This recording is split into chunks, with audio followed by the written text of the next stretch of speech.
Alors nous en venons à une part importante du livre qui est le diagnostic sur les mutations de l'entre-deux-guerres, 1918-1939, parce que là, je crois que Jean-François Sirinelli, que le livre se développe sur plusieurs registres, les mutations culturelles, et peut-être un des grands thèmes que vous pourrez reprendre, puisqu'il fait écho à vos premiers propos dans la première partie de cette émission, c'est y a-t-il ou non américanisation un registre technique, et je crois que là, les apports du livre sur la radio sont tout à fait intéressants, et puis un registre politique avec lequel on terminera, c'est-à-dire comment les États fascistes, italiens et nazis ont instrumentalisé cette culture de masse. Mais alors d'abord peut-être le premier registre, puisque c'était votre propos, pas de priorité de l'Amérique, des foyers qui se sont développés parallèlement, France, États-Unis, Angleterre, mais question posée pour l'entre-deux-guerres, américanisation.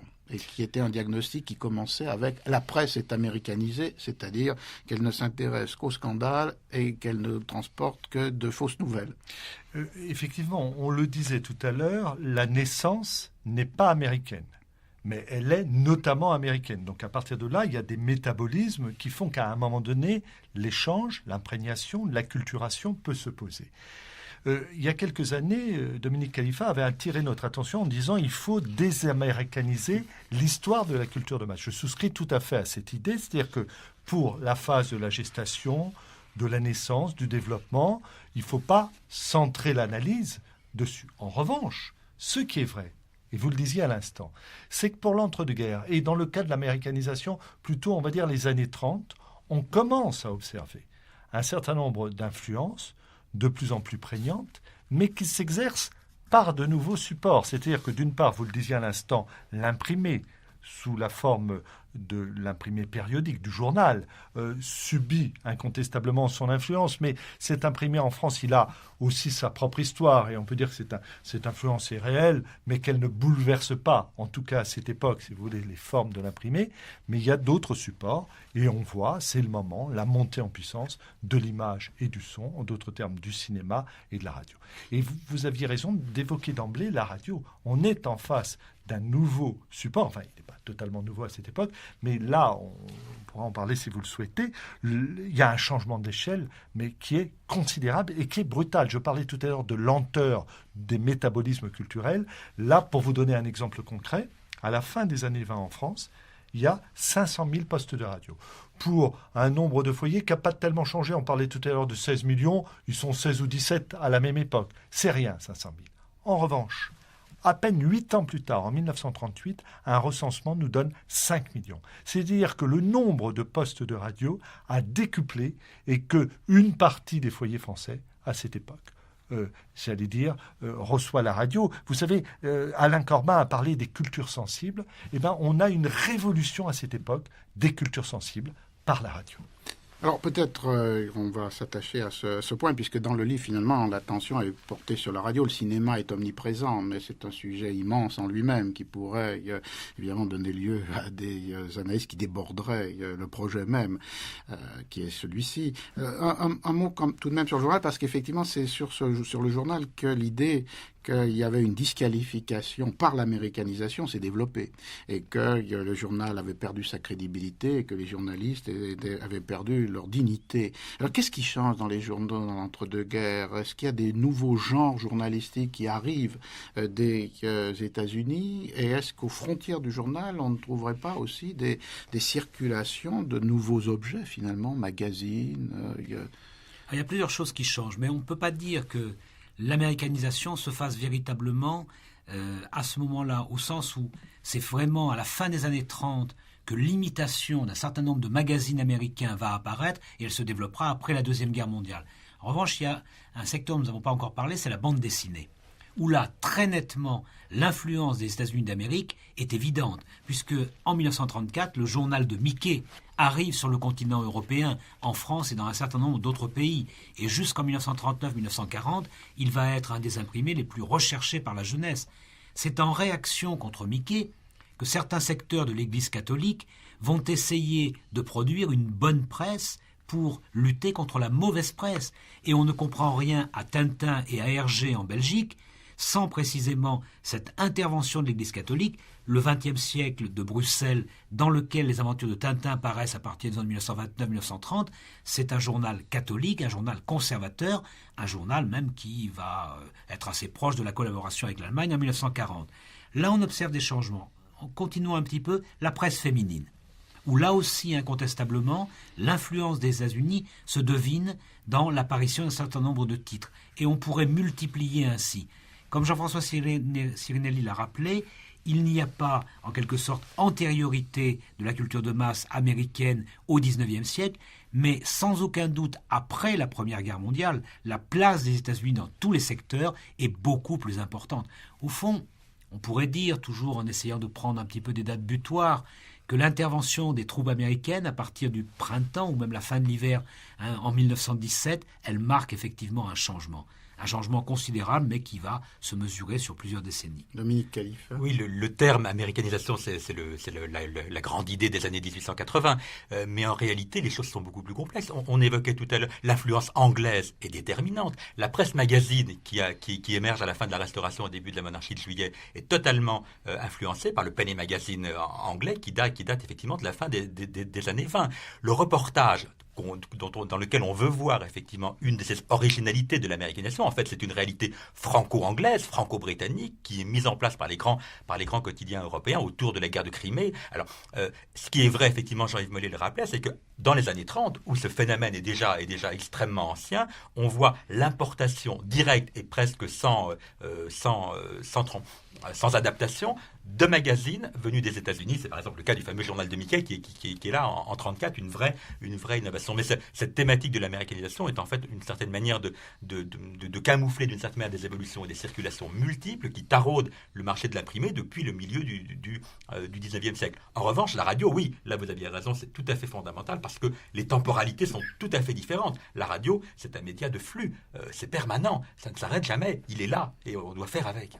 Un exemple de cette présence américaine, en dehors même de l'internationalisation par les traductions, les adaptations de tous ces comic books américains, on a cité Mickey, on pourrait citer Tarzan, Flash Gordon et beaucoup d'autres, se rencontre dans l'essai qui est consacré normalement à la Belgique, mais qui en fait est consacré à 3 auteurs belges, Jean Ray, Georges Simenon et Hergé, et qui est un essai de Benoît Denis, très intéressant dans la mesure où il montre que leur manière de produire de la littérature dans le fantastique, dans la bande dessinée et dans le roman policier est à la fois distincte de la littérature purement industrielle, mais en même temps reprend l'ensemble des stratégies, des modèles médiatiques, de lancement, de campagnes publicitaires, de choix de genre, qui sont en dehors un peu des genres les plus lettrés du monde parisien. Et donc c'est là où on retrouvait la dimension géographique à l'intérieur de la dimension d'imitation.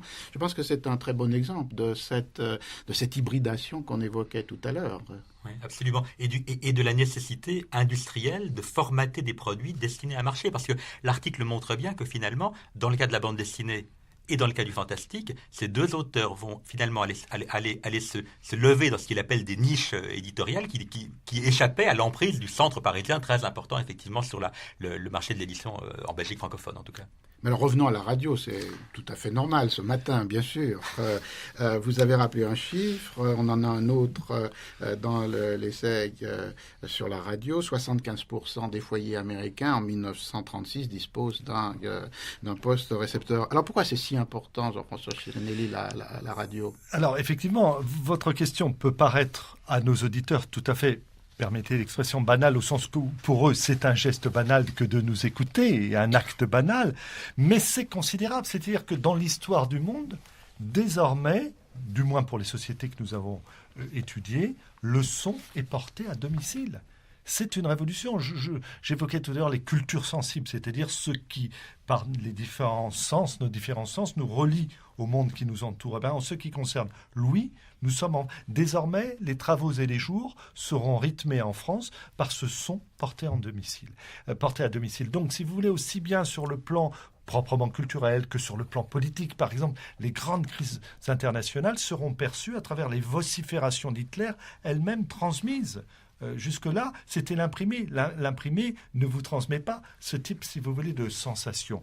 Donc, c'est considérable. Le deuxième élément considérable, vous y faisiez allusion, et on y viendra sans doute aussi, c'est que c'est le moment où un certain nombre de régimes totalitaires vont, d'une certaine façon, mettre ce nouveau support au service au service de leur propagande et censurer les autres formes d'expression que la leur. On va y revenir, mais encore 2 mots sur la radio. Oui. Il me semble qu'il y a un élément qui est bien montré par Hélène Eck dans son essai sur la radio, c'est le fait que les radios, même lorsqu'elles sont monopoles d'État, ces monopoles d'État sont souvent transformés en concessions à des entrepreneurs privés et deviennent du coup les produits et les supports de la publicité. Absolument. On a théoriquement le monopole, mais c'est ce qu'on appelle un monopole différé, c'est-à-dire que l'État autorise par un décret-loi le fait que par rapport aux radios d'État, au pluriel, puisqu'il y a un certain nombre d'émetteurs et de postes, on a un certain nombre de postes privés. Et du coup, effectivement, vous le disiez à l'instant, il va y avoir 2 phénomènes concomitants, l'émission à domicile du son et l'émission de la publicité à domicile. De même que, j'allais dire, les périodiques, ce qu'on a évoqué tout à l'heure, l'imprimé avait porté, j'allais dire, la publicité par l'affiche, par l'illustration. Là, vous avez la publicité, mais à domicile.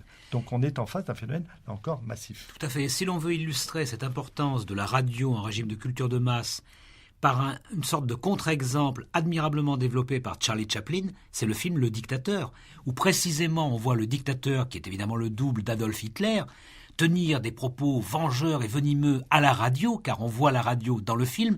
Et Charlie Chaplin utilise la culture de masse, car son film est véritablement un film destiné à la culture de masse, pour contrer une culture de masse de propagande. Alors ça, c'est presque, vous savez, une mise en abîme ou un jeu de miroir qui permet théoriquement de combattre l'ennemi, l'adversaire en l'occurrence. Et à cet égard, et d'ailleurs c'est le titre d'un livre d'Hélène Eck, la Seconde Guerre mondiale sera aussi une guerre des ondes. Donc on est passé dans un autre registre, y compris pour ce qui est de la guerre et de la paix entre les nations. Et alors, pour rester dans le registre des cultures politiques, la radio joue un rôle décisif dans un certain nombre de pays, en particulier ceux du IIIe siècle, que vous avez évoqué tout à l'heure, l'Amérique latine, à commencer par le Brésil, pour définir une sorte de culture partagée qui devient culture nationale, auquel s'identifient les habitants et qui est projetée à l'extérieur comme une sorte d'image du pays, et avec, dans ce cas-là, 2 éléments clés. Je ne sais pas si on les retrouverait à la même dimension ailleurs. D'une part, la musique, c'est-à-dire la construction d'une musique brésilienne à partir de l'hybridation de différents genres,